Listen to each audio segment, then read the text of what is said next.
अस्सलाम वालेकुम। यासीन आपके साथ हाजिर है इस मॉर्निंग ब्रीफिंग में। आज इस हफ्ते का पहला वर्किंग डे यानी इस महीने अक्टूबर का सेकंड वीक स्टार्ट हो चुका है।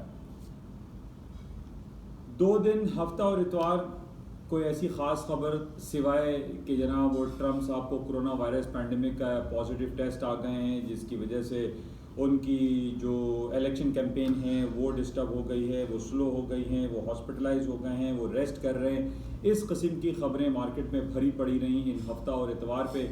और अब जिस तरीके से पिछले 6 महीने पहले मैंने आपसे ये कहा था कि अब हमारे पास जितनी भी रिपोर्ट्स होंगी हम कोरोना वायरस के नंबर्स को गिन रहे होंगे, हम जीडीपी रेशियो को नहीं देख रहे होंगे, हम अमेरिकन इकोनॉमी के डिफरेंट बैरोमीटर्स को नहीं चेक कर रहे होंगे, बल्कि हम ये चेक कर रहे होंगे कि जनाब अमेरिका में कितनी हलाकतें हुई, कितने कोरोना वायरस पॉजिटिव टेस्ट आ गए, कितने लोग पूरी दुनिया में हलाक हुए, पूरी दुनिया में पॉजिटिव या निगेटिव टेस्ट कितने रहे।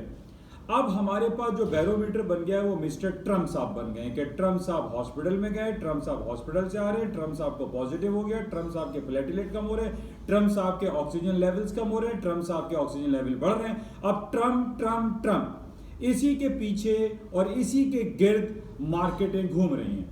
आज अर्ली मॉर्निंग सुबह 3 बजे जो पाकिस्तानी वक्त के मुताबिक मार्केटें खुलती हैं, मार्केटें पॉजिटिव खुली और पॉजिटिव खुलने की वजह ये थी कि जनाब ट्रम्प साहब के हवाले से ये खबर आई कि ट्रम्प साहब अब जल्द अज जल्द जो है वो घर को आ जाएंगे, व्हाइट हाउस को मुंतकिल हो जाएंगे और हॉस्पिटलाइज जो हॉस्पिटल में है वो हॉस्पिटल से बाहर आ जाएंगे।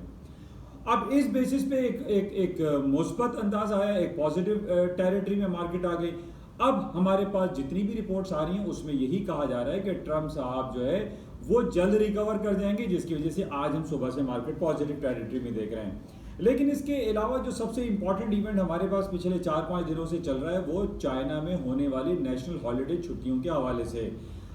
जैसे कि पहले भी मैंने आपसे कहा था कि पूरी दुनिया में जहां भी लॉन्ग वीकेंड्स होती हैं वहां पर मार्केट में वॉल्यूम थोड़ा सा मैटर करता है और मार्केट में जो एक्टिविटीज़ होती हैं उसमें थोड़ा सा कुछ ना कुछ असरात उसके आते हैं। तो आज हम यही देख रहे हैं कि चाइना की मार्केटें पिछले 3-4 दिनों से 1 अक्टूबर से बंद है और 7 अक्टूबर तक बंद रहेंगी, जिसकी वजह से मार्केट में वन साइड मूव हम देखने में आ रही होती है। आज यही सूरत हाल हम अमेरिका की और यूरोप की जो फ्यूचर्स मार्केट हैं वो हम पॉजिटिव टेरिटरी में देख रहे हैं और उसकी वजह यही है कि चाइना की मार्केटें बंद है, इनकाउंटर करने वाला कोई है नहीं। ट्रम्प साहब के ऊपर कहानियां जो है वो बनाई जा रही हैं। अब जो डिफरेंट एनालिसिस हैं, अब जो डिफरेंट रिपोर्ट्स हैं उसमें ये कहा जा रहा है कि जैसे पहले भी ये खबर आई थी कि जनाब ट्रम्प साहब ने खुद ये कहा कि जनाब उनको होने वाले 3 नवंबर के इंतखाबात में शदीद तहफ़्फ़ुज़ात का उन्होंने इजहार किया कि जनाब इसमें कुछ ना कुछ गड़बड़ हो सकती है। अब गड़बड़ हर हारने वाला यही कहता है कि गड़बड़ हो गई है, ये गड़बड़ होने वाली है।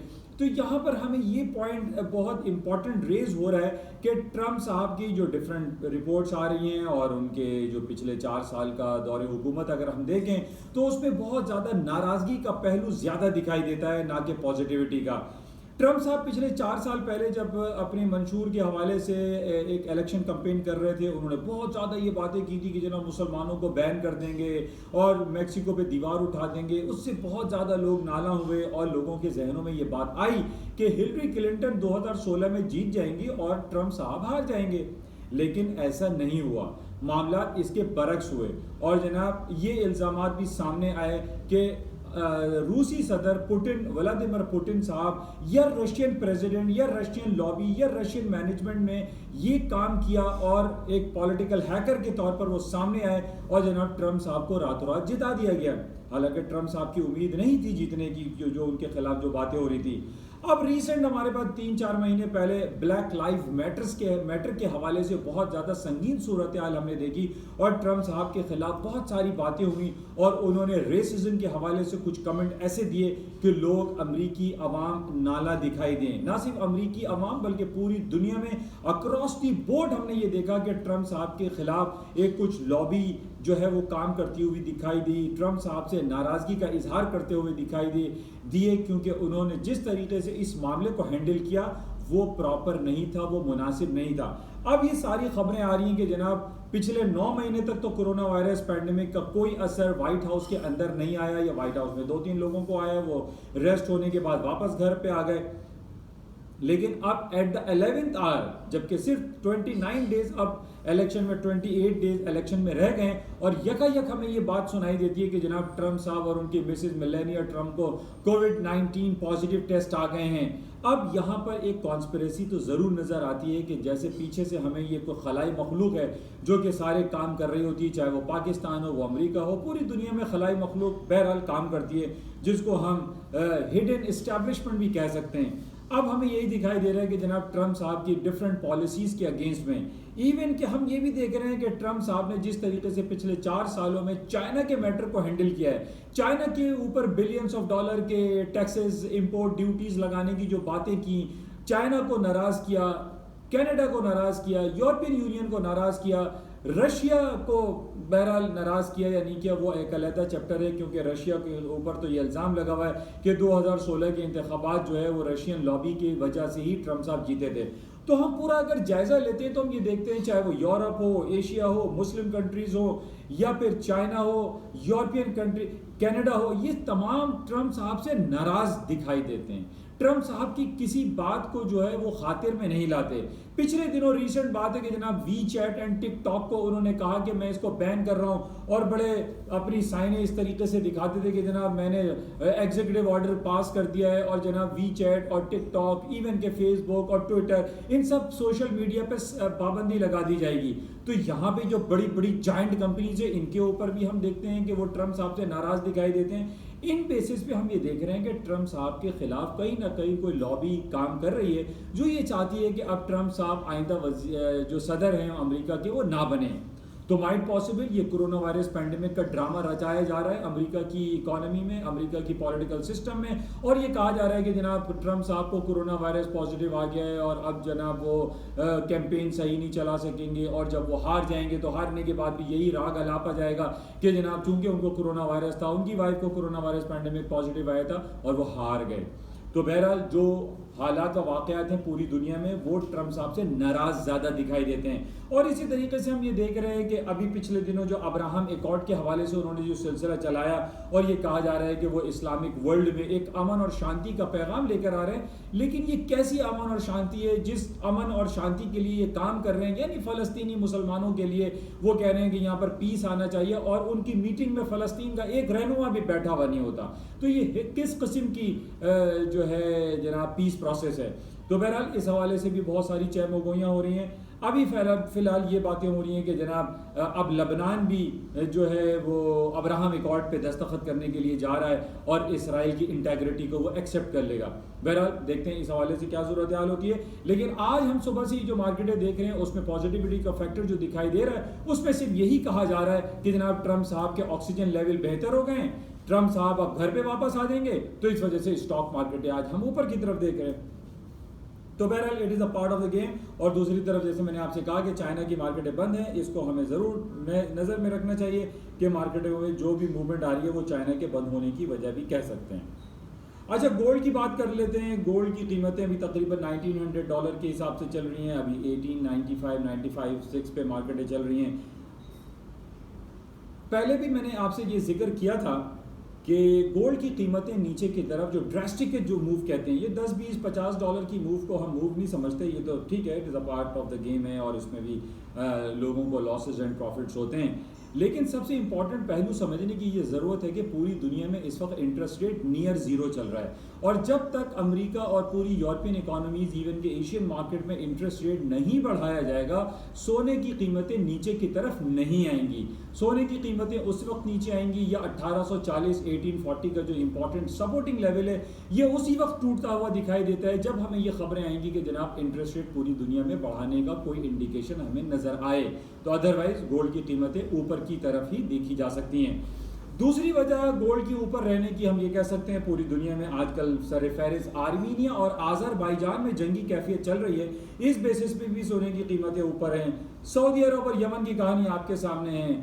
इसराइल और दूसरे जो पड़ोसी ममालिक हैं उसके, चाहे वो सीरिया हो, लबनान हो, उनमें भी हालात जो है वो संगीन सूरत हाल इख्तियार किए हुए होते हैं, जिसकी वजह से सोने की कीमतों में खातिर खा कमी देखी नहीं जा रही है। अच्छा, इसी तरीके से ऑयल के हवाले से मैंने पिछली बार भी आपको ये तज्जियाती, अपनी मुतालियाती तज्जिए से आगाह किया था कि तेल की कीमतें नीचे की तरफ रहेंगी, उस वक्त तक नीचे रहेंगी जब तक सऊदी अरब इसराइल की इंटीग्रिटी को एक्सेप्ट नहीं कर लेता, क्योंकि यूरोपियन लॉबी हो या अमेरिकन लॉबी हो, वो इस कोशिश में लगे हुए हैं कि जनाब सऊदी अरब को एक्सेप्ट किया जाए, अदरवाइज सऊदी अरब को फाइनेंशियली और इकोनॉमिकली इतना कोलैप्स कर दिया जाए कि वो मजबूरन उसको जो है कबूलना पड़े इसराइल को। बहरहाल इस वजह से हम देख रहे हैं तेल की कीमतें $41 का जो बैरियर है उसको क्रॉस अभी नहीं कर पा रहा, या इवन जो बड़ा बैरियर है $44 का वो क्रॉस नहीं हो रहा है। अभी भी मार्केट 37, 36, 38 की रेंजेस में चल रही है। तो बहरहाल ये बड़ा इंपॉर्टेंट है, इस बात को आप जहन में रखें, जब तक सऊदी अरब इसराइल को नहीं कबूलेगा तेल की कीमतें ऊपर नहीं जाएंगी। और सबसे इंपॉर्टेंट 41 एंड 44 का जो बैरियर है दैट इज वेरी इंपॉर्टेंट। अच्छा, इसके साथ एक बड़ा एक आजकल यूरोप साइड पे ख़ास तौर पे फ्रांस में बहुत ज़्यादा एक कॉन्स्पिरेसी चल रही है और मुसलमानों के ख़िलाफ़ बहुत ज़्यादा बातें हो रही हैं, और हमें बड़े अफसोस के साथ ये कहना पड़ता है कि सऊदी अरब, जिसको हम एपी सेंटर इस्लामिक दुनिया का कहते हैं, वहाँ से हमें कोई आवाज़ सुनाई नहीं देती, वहाँ से हमें आवाज़ मुसलमानों के फेवर में आवाज़ आती हुई दिखाई नहीं देती। 2 दिन कबल फ्रांस के प्रेसिडेंट जो मिस्टर मैक्रोन हैं, उन्होंने बड़ी एक अजीब व गरीब बात की है और उन्होंने मुसलमानों को रेसिस्ट कहा है, मुसलमानों के मज़हब इस्लाम को उन्होंने कहा है द रिलीजन ऑफ क्राइसिस है।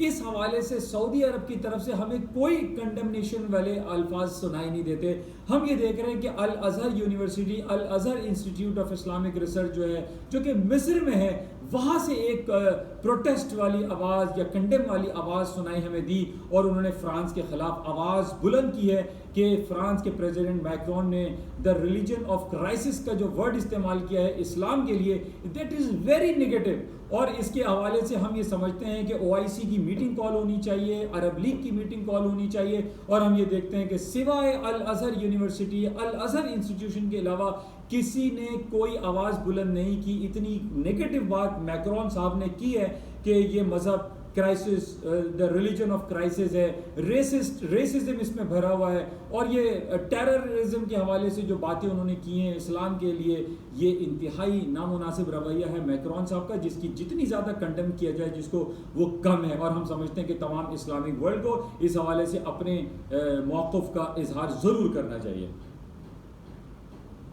अच्छा, एक बात हम ये देख रहे हैं कि स्टॉक मार्केटें ऊपर जा रही हैं, दूसरी तरफ हमारे पास खबर आती है कि जनाब कोरोना वायरस के केसेस कम हो रहे हैं, कहीं लिखते हैं कि जनाब कोरोना वायरस की वजह से न्यूजीलैंड को दोबारा लॉकडाउन किया जा रहा है। फिर हम दूसरी तरफ ये देख रहे हैं कि सऊदी अरब में उम्रे के हवाले से जो अदायगियाँ हैं वो दोबारा से शुरू कर दी गई हैं।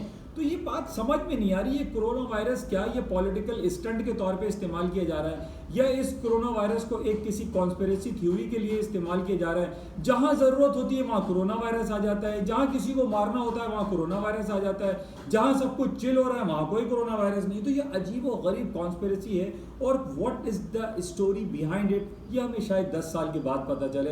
बिल्कुल इसी तरीके से जब 9/11 का वाक़या हुआ था 2001 में, और उस वक्त जब वर्ल्ड ट्रेड टावर को गिरा दिया गया, मुनदिम हो गया, वहाँ पर अटैक हुआ पेंसिल्वानिया में और न्यूयॉर्क में और वाशिंगटन में, तो उसके 10 साल के बाद या 5 साल के बाद हमें कहानी नज़र आती है बिल्कुल वैसी ही कहानी जो कि बैक इन 1970s में हमारे पास एक किताब आई जॉन हॉपकिंस की, जिसमें उसने कहा था, जिसकी किताब का उन्वान है हिटमैन के नाम से जो बुक है, उसमें भी यही बताया गया है, जो कि 40 साल के बाद उन्होंने किताब लिखी इकोनॉमिक हिटमैन। तो हमें भी यही लगता है कि कोरोना वायरस के 10 साल के बाद ये कहानी आएगी कि what is the story behind this all corona virus pandemic, और अजीब व गरीब ये कहानी है। अब सारी कोरोना वायरस का मरकज़ जो है वो मिस्टर ट्रम्प बने हुए हैं। ट्रम्प साहब की तबीयत ठीक होती है तो स्टॉक ऊपर आ जाते हैं, ट्रम्प साहब गिर के बिस्तर पे लेट जाते हैं तो मार्केटें नीचे गिर जाती हैं। तो बहरहाल ये अजीब व गरीब कहानी है, तो इसको हम चेक में रखेंगे। बहरहाल आज इस हफ्ते का पहला वर्किंग डे, इस महीने का दूसरा वीक शुरू हो चुका है। आज हम शाम में भी देखेंगे कि क्या सूरत हाल होती है, और उससे सबसे ज़्यादा इंपॉर्टेंट आखिर में आपको ये ज़रूर बताता चलूँ कि कराची स्टॉक एक्सचेंज की जो बदहाली का हाल है वो आपके सामने है। तकरीबन 800 पॉइंट मार्केट इस वक्त डाउन साइड पे है, माइनस हैं, और उसकी वजह सिर्फ हम यही कह सकते हैं जो पॉलिटिकल क्राइसिस पूरी दुनिया में है, और इवन के सबसे ज़्यादा जो पॉलिटिकल क्राइसिस हमारी हुकूमत पाकिस्तान इमरान खान साहब की हुकूमत और हज़ब इख्तिलाफ के दरमियान जो सिलसिले चल रहे हैं, दैट इज़ वेरी नेगेटिव। हमें across the board accountability manage करनी चाहिए। ये नहीं कि जनाब हुकूमत के जो लोग हैं उनके खिलाफ अकाउंटेबिलिटी ना हो और सिर्फ हज़ब इख्तिलाफ के साथ जो है वो अकाउंटेबल हो रहे हों, और जनाब शहबाज नवाज शरीफ को भी गिरफ्तार किया जा रहा हो। कराची अपनी बदहाली में अपनी तारीख की बुलंद तरीन सतहों पर खड़ा हुआ है। न रोडें बन रही हैं, न गटर लाइन, न पानी, न गैस, न बिजली।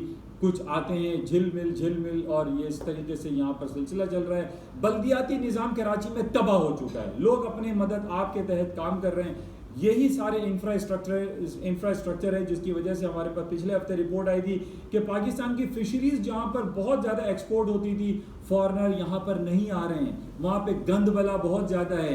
यूरोपियन यूनियन पहले ही हमारी फ़िशों को जो है वो इंपोर्ट करने से मना कर चुकी है। अब अरब कंट्री में हम एक्सपोर्ट करते हैं अपनी फ़िश इंडस्ट्रीज़ के आइटम को, उसमें भी पाबंदी लगने का एहतमाल बाकी है, क्योंकि हमारा इंफ्रास्ट्रक्चर तबाह हो चुका है, हमारा बल्दियाती निज़ाम तबाह हो चुका है। और हमारी हुकूमत सिंध, उन्होंने आंखों पे कबूतर की तरह पट्टी बांध ली है और ये कहते रहते हैं कि एवरीथिंग इज ओके, कर राग अलाप रहे हैं। और हालात आप सड़कों पे निकल के देख लीजिए, कराची में कोई मेगा प्रोजेक्ट नहीं है। K4 प्रोजेक्ट पाकिस्तान पेंडिंग का शिकार पड़ा हुआ है। कराची में पानी पीने का लोगों को मुयसर नहीं आ रहा, सड़कें टूटी हुई है, गटर नाले उबल रहे हैं, बरसाती नाले चौक हुए में। हमारी सुप्रीम कोर्ट की तरफ से जो ऑनरेबल जजेस अहकामात देते रहते हैं उनको हवा में उड़ा दिया जाता है, उनके ऊपर कोई अमल दरामद नहीं हो रहा है। कराची सर्कुलर रेलवे जो है वो तबाहाली का शिकार है। कब से हमारे चीफ जस्टिस साहब, ऑनरेबल चीफ जस्टिस साहब ये कह रहे हैं कि कराची सर्कुलर रेलवे को बहाल किया जाए, लेकिन कोई काम होता हुआ दिखाई नहीं दे रहा है, जिसकी वजह से इसका डायरेक्टली इंपैक्ट आ रहा है। कराची स्टॉक एक्सचेंज इस वक्त तकरीबन 800 पॉइंट गिरी हुई है और तकरीबन आप कह लीजिए कि हफ्ता 10 दिन में 3 से 4 हज़ार पॉइंट मार्केट डाउन हो चुकी है। तो ये लम्हे फिक्रिया है। खुदारा मैं हुकूमत पाकिस्तान, हुकूमत सिंध से ये इल्तिजा करता हूँ, ये इस्तिदा करता हूँ कि कराची के हालात को बेहतर किया जाए, वरना ये इस पूरे पाकिस्तान का सबसे बड़ा मेगापोलिस, सबसे बड़ा शहर, मेट्रोपॉलिटन सिटी, ये तबाहाली की तरफ है। और सिर्फ तबाहाली जो है हमारे बल्दियाती इदारों की नाअहली की वजह से हो रहा है, जिसका डायरेक्टली इम्पैक्ट हमारे कराची स्टॉक एक्सचेंज पे पड़ रहा है, जो कि पिछले एक हफ्ते में 4000 पॉइंट मार्केट गिर चुकी है। खुदारा इसको दुरुस्त किया जाए। बहरहाल आज सारा दिन देखते हैं कि कराची स्टॉक एक्सचेंज में और इंटरनेशनल मार्केट में क्या सूरत हाल बरपा रहती है। इंशाल्लाह राब्ते में रहेंगे। आपसे गुजारिश है, अगर आप चाहते हैं तो अपना व्हाट्सएप प्लेटफॉर्म पे मुझे नंबर दे सकते हैं। इंशाल्लाह राब्ते में रहते हैं और आपसे जाते हुए गुजारिश, इस यूट्यूब चैनल को प्लीज़ सब्सक्राइब करें, लाइक करें, शेयर करें। थैंक यू, खुदा हाफिज़।